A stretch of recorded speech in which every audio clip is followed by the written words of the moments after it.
Our story is Cinderella, and it is one of the best loved of all the fairy tales from France.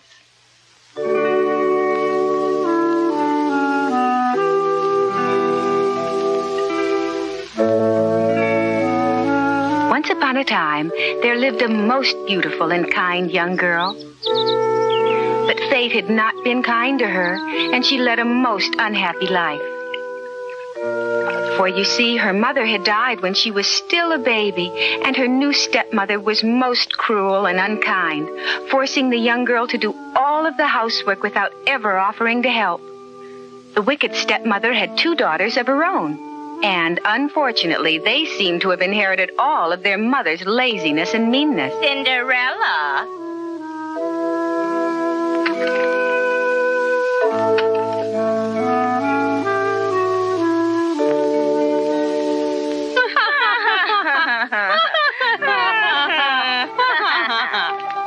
Every evening when she had finished cleaning up after her stepfamily all day, she would go into the kitchen and sit by the fireplace.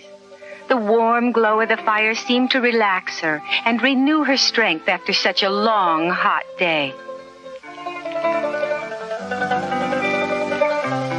But her sisters laughed at her and began to call her Cinderella because her clothes were always flecked with the ashes of cinders from the fire.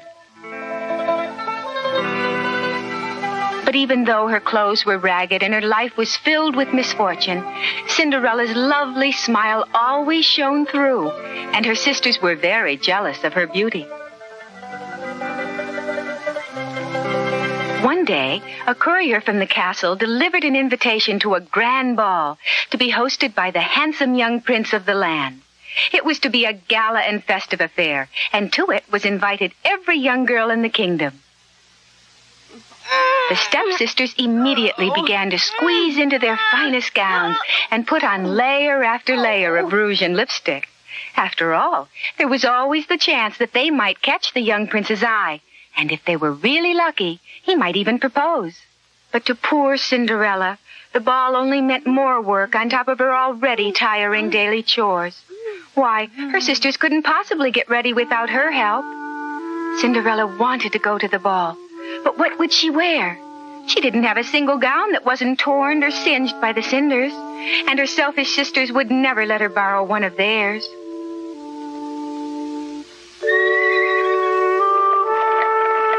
The stepsisters left for the ball with not so much as a word of thanks to Cinderella for her help in getting ready. And as usual, Cinderella was left alone to clean up after them. Oh, look at that mess. How could her sisters be so cruel and inconsiderate? Just once, Cinderella wanted to dress up and go to a party, to dance and have a good time like all the other girls her age. How could her sisters be so cruel and inconsiderate?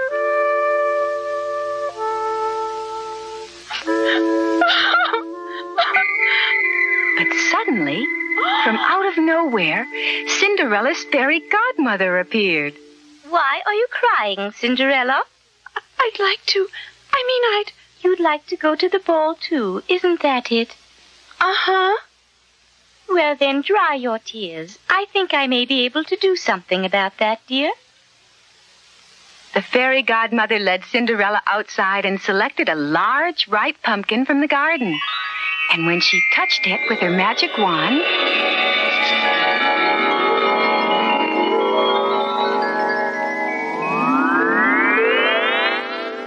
why, it's a carriage.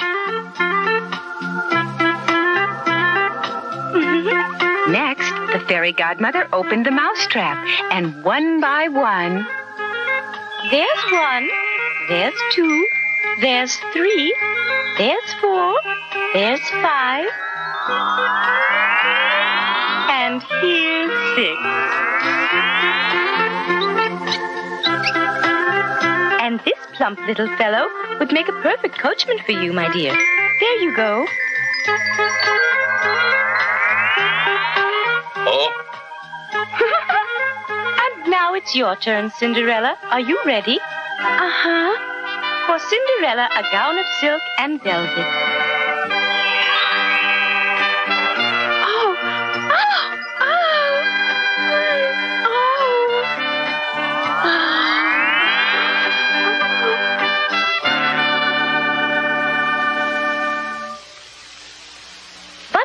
Cinderella, just one word of warning. You must return no later than 12 midnight. When the clock strikes 12, your coach, horses, and gown will all return to their original form. Don't forget now. I won't. I'll be sure to be back by then. Have a nice time, dear. And so it was that Cinderella set off for the ball, escorted handsomely by her mouse coachman and pumpkin carriage, and wearing a beautiful silken gown and sparkling glass slippers.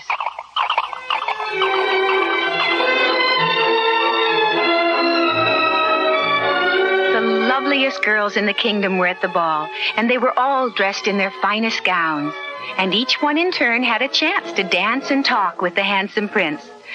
But still his heart was heavy, because he was unable to find the right girl to make his bride. But then, Cinderella had arrived at the ball. Huh?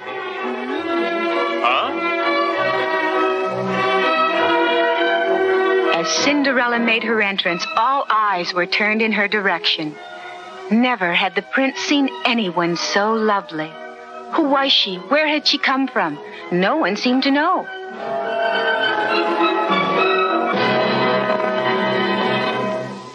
Please.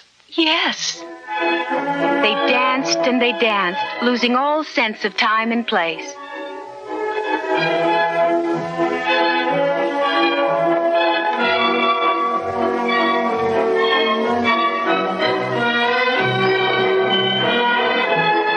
It was as if they were alone, forgetting about all the others at the ball.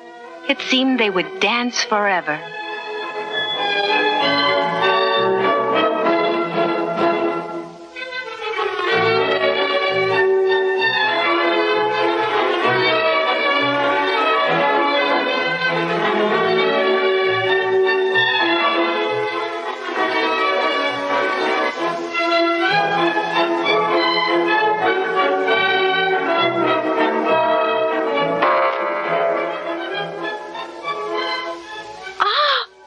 It was 12 midnight.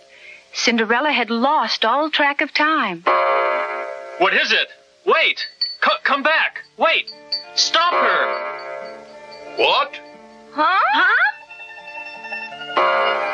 Stop! Please wait!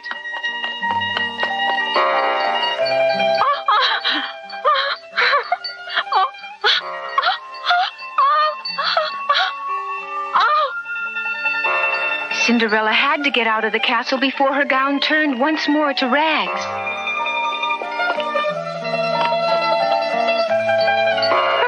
Hurry, please. It's about to strike 12. Huh? Wait! At least tell me your name. It was just as her fairy godmother had warned. As soon as the great clock in the castle tower struck for a 12th time, the pumpkin, mice, and gown all were changed back to their original forms. Only the precious glass slippers remained. It was all the prince had to remind him of her. Hear ye, hear ye. Our king hereby proclaims that his son, the prince, shall marry the first maiden, whose foot shall fit the glass slipper found at the ball. The king's men carried the glass slipper from house to house, and each girl in the land took her turn at trying to squeeze into the slipper, but to no avail. It was just too dainty for their big feet. Eventually, the slipper was brought to Cinderella's house. Look out!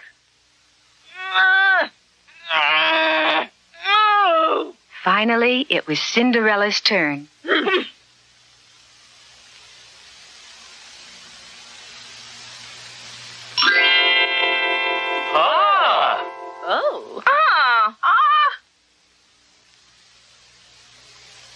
There was no doubt about it. Cinderella was the girl from the ball. Cinderella was then taken directly to the castle.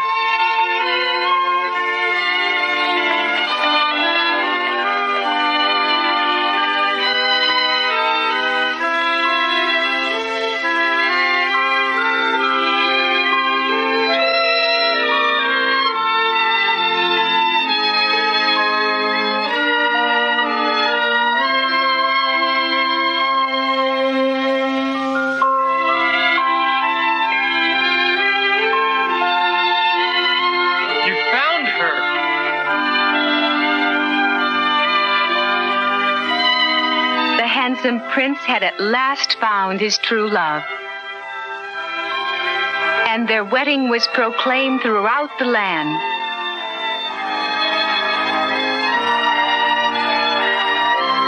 Cinderella became a kind and generous princess, and they lived happily ever after.